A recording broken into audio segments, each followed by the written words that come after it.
मैं हिंदू हूँ। मैं कह रहा हूँ कि ये चयनात्मक ये कानून मैं कह सकता हूँ इसे कि सरकार के द्वारा लाया जा रहा है। ये समानता का कानून नहीं है।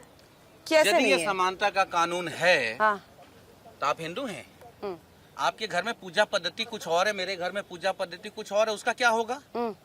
क्या नरेंद्र मोदी जी क्या समानता का अधिकार, बात समानता के अधिकार का है, समानता के अधिकार का है। पूजा पद्धति की बात नहीं हो रही है, धार्मिक बात पूजा पद्धति की हो ही नहीं रही है। आप अरे सुनिए, फिर आप इसे धार्मिक रंग क्यों दे रहे हैं? आप दंगे करवाएंगे फिर तो। जो मेरी धार्मिक स्वतंत्रता है। नहीं यही यूनिफॉर्म सिविल कोड क्या है? यही भ्रांति है जो यूनिफॉर्म सिविल कोड आप बताइए क्या है? नहीं, इनसे पूछिए यूनिफॉर्म सिविल कोड है क्या? फिर यूनिफॉर्म सिविल कोड क्या है? आप जरा बताइए। आपको अगर वकालत की भाषा में सिविल और क्रिमिनल में डिफरेंस पता होगा, मैं पूछ रहा हूँ यूनिफॉर्म सिविल कोड का मतलब होता है जो सिविल मैटर होते हैं, जमीन जायदाद से जुड़ा मामला, घर परिवार से जुड़ा मामला। आज हमको डाइवोर्स लेने के लिए मेरा सवाल इनसे बोलिए, वकील साहब फिर से समझ ले। मैं कह रहा हूँ यूनिफॉर्म सिविल कोड क्या है? आप नहीं जानते सिविल कोड क्या है? आप बताएं मैं बता रहा हूँ सिविल कोड क्या है। क्या है? किसी भी तरीके का जो सिविल मैटर होता है उसमें सारे लोग हिंदुस्तान के बराबर के रूल से चलेंगे, किसी को स्पेशल रूल और अलग रूल नहीं दिया जाएगा। डाइवोर्स के लिए नहीं दिया शादी ब्याह नियम जाएगा, ये शादी संभव ब्याह है? बिल्कुल नहीं है, ये संभव है? ये शुरुआत है, ये संभव है? ये शुरुआत है। मैं बताता हूँ। आप 4 शादी, अगर आप 4 शादी करेंगे, अगर आप 4 शादी करेंगे तो जनसंख्या का बोझ किसको पड़ेगा? हिंदुस्तान में एक कानून चलेगा, एक एक मुस्लिम 4 शादियां करेगा, 40 बच्चे पैदा करेगा। क्या मतलब है इस देश के अंदर? चुटकी में तलाक देगा। एक कानून होना मतलब इस बात? हर एक के लिए बराबर का कानून हो। एक बीवी, जो मेरे 2 लिए- बच्चे, 3 बच्चे, जो भी हो, एक कानून रहेगा, जो एक मेरे अधिकार लिए- रहेगा। जो रूल मेरे 4 लिए है, शादियां वही और रूल 40 मुझे बच्चे सबके नहीं लिए होंगे। ठीक ये है। बर्दाश्त जो नहीं रूल होगा। मेरे लिए हिंदुस्तान में वही रूल मुझे सबके लिए चाहिए। ऐसे आप किसी को चिल्लाओगे स्पेशल अधिकार क्यों देंगे? हम नहीं देंगे। चिल्लाओगे संभव? बिल्कुल चिल्लाता हुआ आपको जिसके पास नमाज तर्क नहीं पढ़ने है। से कोई नहीं रोक रहा, आपको चिल्लाएगा वो जिसमें तर्क नहीं है। तर्क है तो आप इंतजार करिए। तर्क दीजिए ना, तर्क का इंतजार करिए। भारत में तो मैं दे तो रहा हूँ। के लोग हैं, सभी संस्कृति के लोग हैं, तो उनको अलग अलग है उनकी जो सांस्कृतिक तो अलग अलग तो कौन नहीं कर रहा है? कानून अलग अलग नहीं होगा, लेकिन उनकी जो कानून मैं ये पूछना चाहता हूँ, भाई साहब कह रहे हैं तो क्या ये सरिया कानून मानेंगे?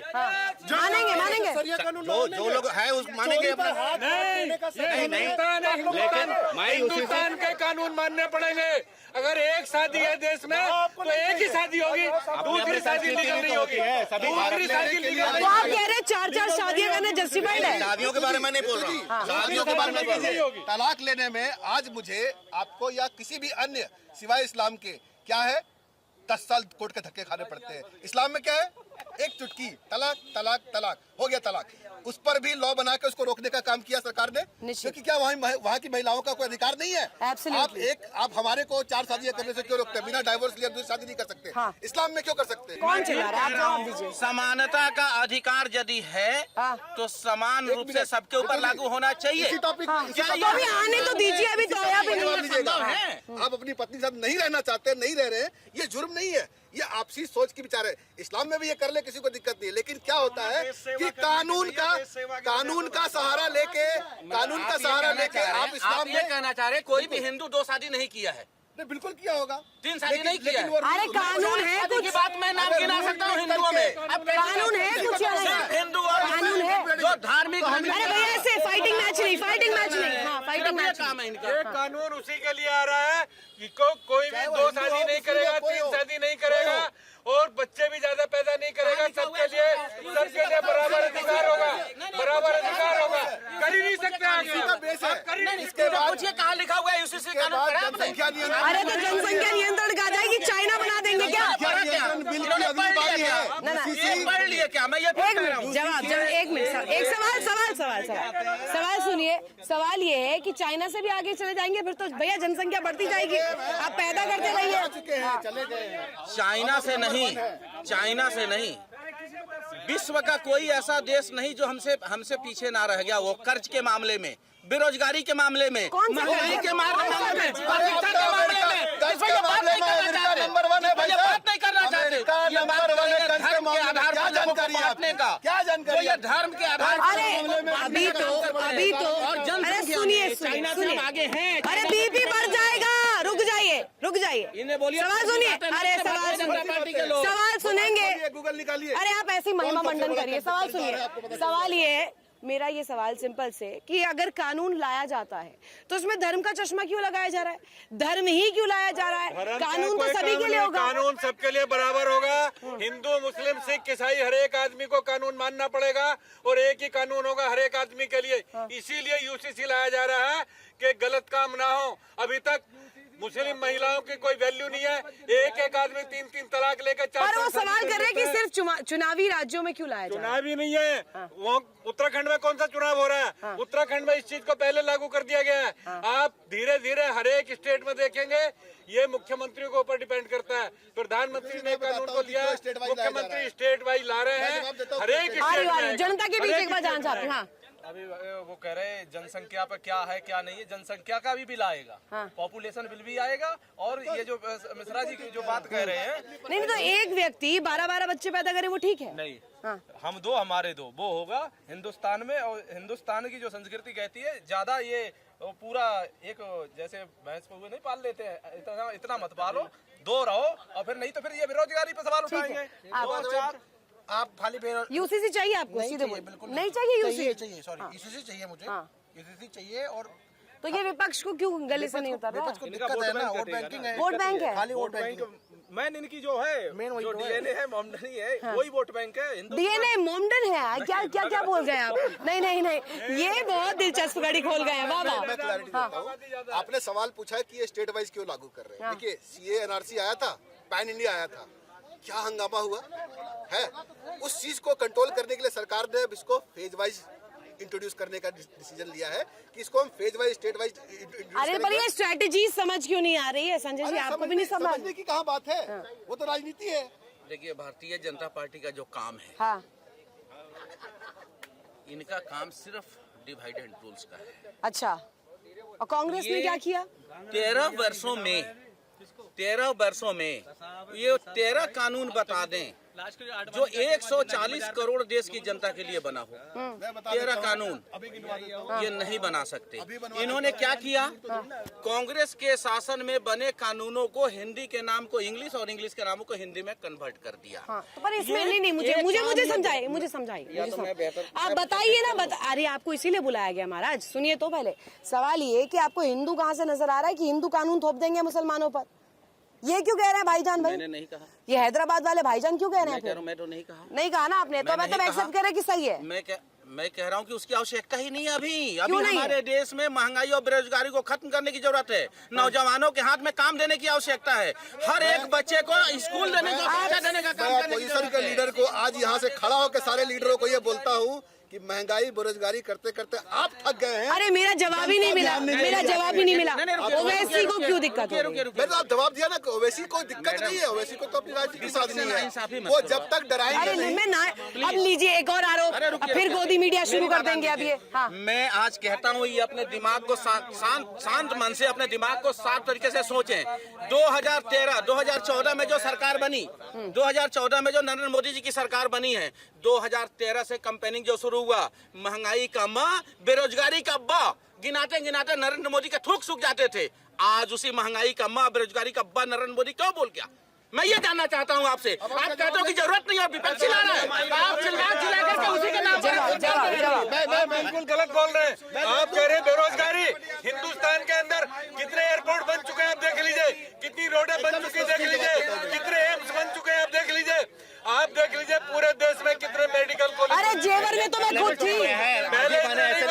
पहले नहीं बने, आज हर जिले में बन रहा है, हर जिले में मेडिकल कॉलेज बन रहा है। अगर यूसीसी की दिक्कत है तो डिबेट करा ले। अगर पब्लिक के साथ यूसीसी की डिबेट बात करा कर रहे हैं, ले। ओवैसी जी को, ओबीसी जी को सिविल कोड पे। अरे तो अभी डिबेट नहीं हो रही है, अभी नहीं हो रही है डिबेट। उनको तकलीफ इसलिए हो रही है कि मुस्लिम आबादी को बढ़ाना चाहते ये तो हैं, जो खड़ किए वो बेच रहे हैं ना, 40 बच्चे पैदा करना चाहते हैं। इसलिए कांग्रेस सरकार ने जो खड़ा किया उसको बेच रहे हैं। टारगेट है अरे उन लोग मुस्लिम बेच रहे हैं। पैदावार करना, मुस्लिम जनसंख्या बढ़ाना, जो कि इस देश में नहीं हो सकते। नहीं वो बात ही यूसीसी नहीं लागू है। होगा। ये तो जो हमारी संस्थाएं हैं उसको तो बेच रहे हैं। आज सारा चीज है अडानी अंबानी के पास चली गई। क्या बोल रहे हैं? चिल्लाते रहेंगे, इनके पेट में दर्द होता है। क्यों हो रहा है भाई, क्यों हो रहा है? मेन चीज है वो वोट कट जाएगा ना, दिक्कत है।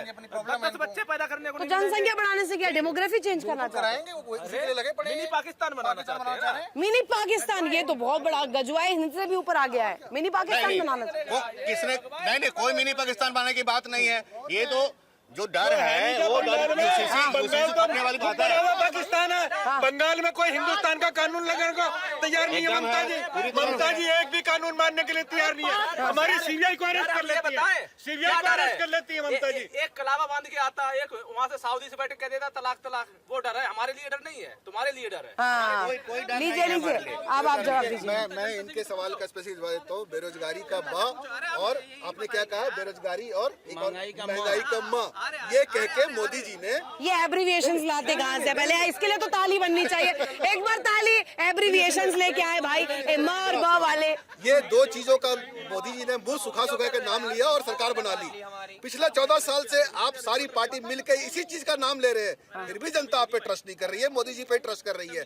तो आत्ममंथन करने की जरूरत है भाई साहब, इससे बाहर निकलने की जरूरत है। नहीं भैया, जनता आप आपस में क्यों भिड़ रहे हैं? यही तो चाह रहे हैं, नेता तो यही चाह रहे हैं। हाँ, कुछ बयान ले लीजिए, जनता की बात ले लीजिए। इनका है कि मेरे पास माइक नहीं आ रहा है। मैं ये कह रहा हूँ कि देश के असल मुद्दे क्या हैं। जो देश के असल मुद्दे हैं, मैं समझता हूँ कि असल मुद्दों पे काम करने के लिए सरकार का निर्माण होता है। समाज में आप वो कानून लेकर आइए, वो हर तरह के कानून लेकर के आइए। जहाँ तक ये भय पैदा किया जा रहा है, मेरे जो भाई साहब कह रहे हैं जनसंख्या के ऊपर, मुसलमान 4 शादी करेंगे, इतने बच्चे हो जाएंगे, इन्हें इनसे आंकड़ा पूछ लो, आंकड़ा नहीं बता पाएंगे। लेकिन फैक्ट यही है कि अरे आंकड़ों में, अरे फिर वही बात कर रहे हैं। आप शब्दों पर जा रहे हैं, भूमिका क्यों बना रहे हैं? नहीं, भूमिका नहीं बनेगा, नहीं बनेगी। जवाब दे रहा हूँ। जिस जगह पे, जिस राज्यों में जाकर देखिएगा, जहाँ पे भी देखिएगा कि जो प्रजनन संख्या जहाँ पे हिंदुओं में कम हुई है, वहाँ मुसलमानों में कम हुई है। जहाँ पे हिंदुओं में पहले था कि मेरे जैसे फादर को आप देख लीजिए, 5 भाई बहन हो सकते हैं। मेरे दादा को देखिए, वो 8 भाई बहन हो तो सकते आप हैं। चैलेंज करें, फर्टिलिटी रेट बढ़वाए दे भाई, ये गलत है, गजब आदमी है भाई। बिल्कुल गलत है। देखिए, कहीं चले जाइए आप, दिल्ली में चले जाइए, बंगाल में चले जाइए, मुस्लिम कोई भी ऐसा नहीं मिलेगा जिसका आपका एक बच्चा मिल जाए। आपको 1 दर्जन बच्चे मिलेंगे, 1 दर्जन बच्चे नहीं, 10, 15, 20 बच्चे मिल जाते हैं। मैंने पहले भी कहा है, ओवैसी जी का टारगेट एक ही है, वो इसलिए यूसीसी लागू होने देना नहीं चाहते कि बच्चे, मुस्लिम बच्चे बढ़ाने हैं। 4 शादियां, 40 बच्चे उनका टारगेट होता है, उसी के ऊपर वो काम कर रहे हैं। बंगाल के अंदर चले जाइए, पूरे बंगाल में आप, ममता सरकार मानने को तैयार नहीं है, सीबीआई को अरेस्ट कर लेती है, हमारी ईडी को अरेस्ट कर लेती है, जो भी जाती है उनको बंद कर लिया जाता है। कोई कानून है ही नहीं वहाँ पर। FIR क्या होती है वहाँ पर? मेडिकल मैडम, ऐसा मैं पूछना चाहता हूँ, मेरे साथी बड़े अभी साथी जो आए हैं झारखंड से, कि आप लोगों को यूसीसी से प्रॉब्लम है तो सजा भी कहिए ना, सरिया कानून के हिसाब से दी जाए, जवान काट दी जाए, उंगली काट दिया है, गर्दन, उसमें आपको आईपीसी चाहिए, उसमें आईपीसी चाहिए कि नहीं, जो सबके साथ चाहिए। और यूसीसी जो सबको समान अधिकार दे रहा है, नहीं भैया, फिर राजनीति कैसे चमकेगी? अरे कैसे वोट आएगा? वोट कैसे आएगा? बोल रहा हूँ समान अधिकार, यह कौन सी ऐसी समान अधिकार है कि बिना क्रिकेट खेले गृह मंत्री का बेटा अध्यक्ष बन जाता है? और जो तो अध्यक्ष में थोड़ी क्रिकेट, अरे भाई सुनिए, नहीं, अरे अध्यक्ष कौन सा क्रिकेट का बल्ला चलाएगा? जनता को अध्यक्ष बल्ला चलाएगा या बॉल फेंकेगा? साइंस का कोर्स किया जो पॉलिटिकल एक्सपर्ट बन के बैठे हुए, ये क्या मतलब है माइक आप हमें पकड़ा दीजिएगा, तो मैं सवाल नहीं पूछ पाऊंगा, आपके सवाल का जवाब दे सकता हूँ, सवाल नहीं बना सकता। मैं उसी तरीके से बोलता हूँ कि एक क्रिकेट का अध्यक्ष होने के लिए भी उसे नॉलेज की आवश्यकता है, लेकिन वो गृह मंत्री का बेटा तो है। आप सर्टिफिकेट बांटेंगे उनको नॉलेज का। जितने अध्यक्ष थे, किसने क्रिकेट खेला है? प्लीज ये बोलने नहीं देंगे, आप तो साथ दीजिए। शरद पवार ने कौन सा क्रिकेट खेला था? मैं ये आपसे अरे जनता भी साथ दे रही है, पर आप साथ दे नहीं पा रहे अपना। मैं आपसे ये कह रहा हूँ कि मेरे जो बच्चे हैं वो कहाँ अटके रहेंगे? मंदिर और मस्जिद में। इनके बेटे क्या करेंगे? लो जी, लो भैया, अरे सुनिए भाई, महाराज रुकिए, बीपी बढ़ जाएगा, रुक जाइए, अरे शांत हो जाइए, रुकिए। एक बात बताइए, हिंदू कानून थोपा जा रहा है, ये पक्ष कौन लाया? फिर अगर हिंदू मुसलमान हम कर रहे हैं या बीजेपी कर रही है तो कौन लाया? ये पक्ष कौन लाया? मैं नेहरू से पढ़ते हुए शुरू करूं प्लीज। और नरेंद्र मोदी तक यदि आ जाऊं तो आइए। नरेंद्र मोदी से पहले का कोई भी एक प्रधानमंत्री का वो कार्यकाल दिखा दीजिए जो सिर्फ मीडिया में हिंदू मुसलमान चला हो और कंटिन्यू चलता हो। आप मीडिया को भी छोड़ दीजिए, बख्श दीजिए महाराज, मीडिया को छोड़ दीजिए। देखिए मैं आपको बता दूं, मुरादाबाद में हिंदू मुस्लिम हुई, मेरठ में हिंदू मुस्लिम हुई, अलीगढ़ में हिंदू मुस्लिम हुई, सारे के सारे हिंदू मुस्लिम के राज में हुई। आज बता दीजिए पूरे देश में एक भी हिंदू मुस्लिम हुई हो, एक भी उत्तर प्रदेश में कोई कर्फ्यू लगाओ, कोई कर्फ्यू लगाओ। क्या? नेहरू जी हिंदी मुस्लिम के जनक है, हिंदुस्तान के टुकड़े हुए दो हिंदू मुस्लिम के नाम पर, कहते हैं मोदी क्या कांग्रेस बांट रही है क्या? तो वही तो मैं कह रहा हूँ, ये कह रहे हैं कि मोदी के आने के बाद हिंदू मुस्लिम हो रहा है। ये हिंदुस्तान पिछले 600-700 सालों से हिंदू मुस्लिम देख रहा है। क्या बात कर रहे हैं आप, कैसी बातें कर रहे हैं कि मोदी के आने के बाद हिंदू मुस्लिम हो रहा है? इस देश के दो टुकड़े हुए हिंदू मुस्लिम के नाम पे जरा सोच समझ के बात अरे तो भाई कीजिए। एक और तो चाहिए होगा ना, उन्हें मुसलमान अलग लेके जाना चाह रहे हैं। अरे हिंदू मुस्लिम जो अब सन 2013 के बाद 14 के बाद हो रही है, तो हज पे पहले क्या प्रधानमंत्री कौन से देते थे? हज पे जो सब्सिडी दे रहे हो, जो अब बंद की है, क्यों दे रहे हो? हाँ, जवाब। किसी भी मंदिर को, किसी पुजारी को कभी नहीं देते। पूर्ववत की सरकारें जो भी विपक्ष की सरकारें रही हैं, अल्पसंख्यक के लिए काम करना उनका धर्म है।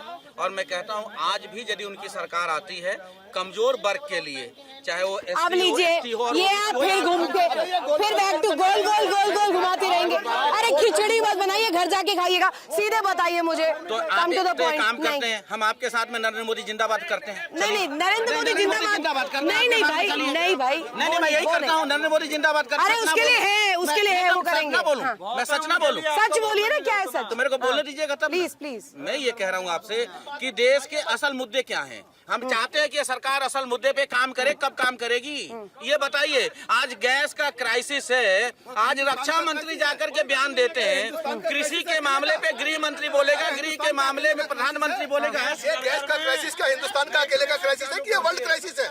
इस मुद्दे पर आप वर्ड से क्या मतलब है? आपने क्या बोला? क्या मतलब हमें? वर्ड से मैंने क्या वर्ड को मतलब है? देखकर मोदी को अरे चुना था, क्यों वर्ड को देख करके मोदी को चुना था। पूरी दुनिया में मेरा क्लियर हो देश जाएगा। सबसे अलग हो, सुरक्षित हो, इसलिए हाँ, मोदी को बिल्कुल, चुना था। बिल्कुल। हमने तो सब तेल कुछ क्या हो होता है? देश मेरा, तेल हम तो कैसा विश्व गुरु होता है, है? विश्व गुरु है, तो मोदी यहाँ से विश्व गैस गुरु निकाल- है, धरती खोदे गैस विश्व निकाल गुरु है। अरे नहीं है विश्व गुरु, हम विश्व गुरु है ना? अरे नहीं है। विश्व गुरु है ना? किसने कहा विश्व लो जी, हमने कहा विश्व गुरु बनना है। सही में यही कह रहा था। आप बात कर रहे हैं कांग्रेस की, तेल, चीनी, पानी, रोटी, कपड़ा, मकान, सारा राशन कार्ड पे वैसे कोटे से मिलता था, दुकान से खरीद ही नहीं सकते थे।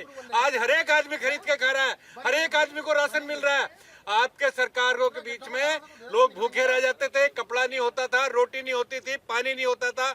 आप गैस की बात कर रहे हैं? जब पूरी दुनिया में युद्ध चल रहा हो तब भी हमारे देश के अंदर गैस, डीजल, पेट्रोल सारी चीज उपलब्ध है, कोई कमी नहीं है। हर चीज उपलब्ध है, हर चीज उपलब्ध है देश के अंदर, यहाँ कोई कमी नहीं है देश के अंदर। क्या खा करके इतने बड़े हो गए? 14 से तो है नहीं आपका जन्म। वही जो आपने खाया, वही जो आपने खाया। बोले ना रोटी था, ना पानी था, ना हवा था, ना धरती थी, ना आसमान था, ना सूर्य था, ना चांद था, सब तो इन्होंने बना दिया।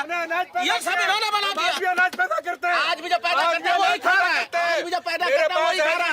नरेंद्र मोदी ने लोगों को 5 किलो राशन पे लाके 81 करोड़ लोगों को भिखारी बना दिया। फ्री में बोलिए कटोरा हाथ में, बोलिए कटोरा हाथ में, हर एक आदमी बोलिए कटोरा हाथ राशन में, आज की बोलिए डेट में कटोरा हाथ में, बोलिए 81 करोड़ हाथ में, बोलिए 5 किलो राशन आज की डेट में जिस इंसान के पास जा रहा है ना, उसके पास 5 किलो ही जा रहा है। पूरी बात सुनिएगा, राजीव गांधी ने खुद कहा था कि दिल्ली से योजना निकलती है, 1 रुपए की एंड यूजर के पास पहुंचता है 87 पैसे और 13 पैसे, 87 पैसे रास्ते में बह जाता है। ये राजीव गांधी का स्टेटमेंट है। आज 5 किलो अनाज 5 किलो कोई ईमानदारी नहीं। नहीं, आप मुस्कुराहट आ गई, आप फंस गए, आप फंस गए। हाँ जो संजय जी कह रहे थे, हाँ, थोड़ा तेज। अरे मुद्दा गर्म है भाई। 2014 से पहले वो कितने हिंदू मुसलमान होते थे? 2014 से पहले दंगे कितने हुए थे?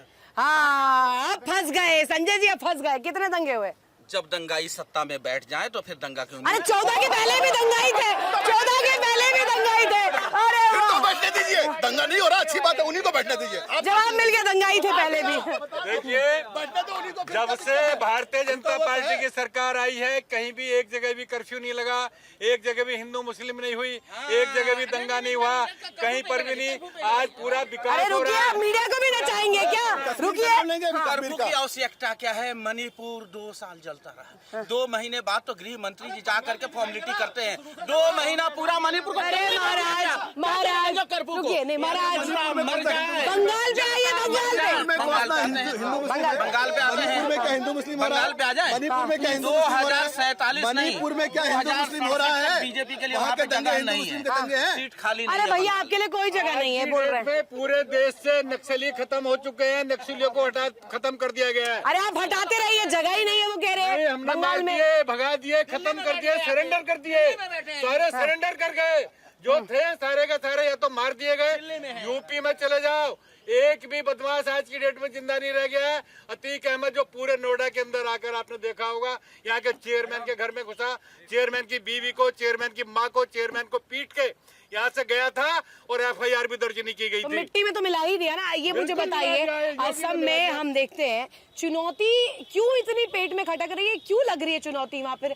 हिमंत बिस्वा शर्मा ने पूरी जमीन खिसका दी है क्या उन लोगों की? आप ये देखेंगे हेमंत बिश्व शर्मा से पहले या कहे भाजपा शासन से पहले जो वहाँ सरकारें थी, उन्होंने उनके राज्य में बांग्लादेशी अप्रवासी आए, अवैध रूप से वहाँ रहे, वहाँ के नागरिक बने और एक डेमोग्राफिकल चेंज। आसाम के कई जिलों में ये हो गया कि हिंदुओं की आबादी अल्पसंख्यकों से भी कम हो गई। तो ये जो तुष्टीकरण की राजनीति विशेषकर कांग्रेस और विपक्षी सरकारों ने चलाई हुई है अपने यहाँ, उसकी वजह से ये देश का डेमोग्राफिकल चेंज करना चाहते हैं। तो ये बिल्कुल सरकार सही कर रही तो है। डेमोग्राफी चेंज करके मिलेगा क्या? वोट बढ़ जाएंगे इनके? बिल्कुल मैडम, साजिश यही है, यही साजिश है, साजिश यही है, सुनियोजित प्लान आप कह रहे हैं। सुनियोजित प्लान है और इसके पीछे तथाकथित नेताओं का हाथ है। अभी आपने सुना होगा उत्तराखंड में अचानक मजारें बढ़ गई। उत्तराखंड में मुसलमानों की 500 इलीगल 500 मदरसे। illegal। बताइए कौन फंडिंग कर रहा है? इतनी व्यवस्था तो इन जैसे लोगों ने संरक्षण दिया है, अपराधियों को संरक्षण तो दिया। आप क्या मान रहे हैं, UCC चाहिए असम को अभी वर्तमान में? सिर्फ असम को नहीं चाहिए, पूरे भारतवर्ष को चाहिए यूसीसी। हाँ, जनता यहाँ पे, जनता से पूछ लेते हैं, आप लोगों को UCC चाहिए? बिल्कुल चाहिए। क्या फायदा होगा आपको? एक समान कानून होगा, एक समान कानून, चाहे हिंदू हो, चाहे मुस्लिम, चाहे भाई हो, चाहे बहन, सबके लिए कानून बराबर होगा। देखिए इंडिया डेली 24/7 अब आपकी स्मार्ट टीवी पर। इंडिया डेली मौजूद है सभी डिजिटल प्लेटफॉर्म पर लाइव और लगातार। इंडिया डेली 24/7 हर दिन राष्ट्र को समर्पित।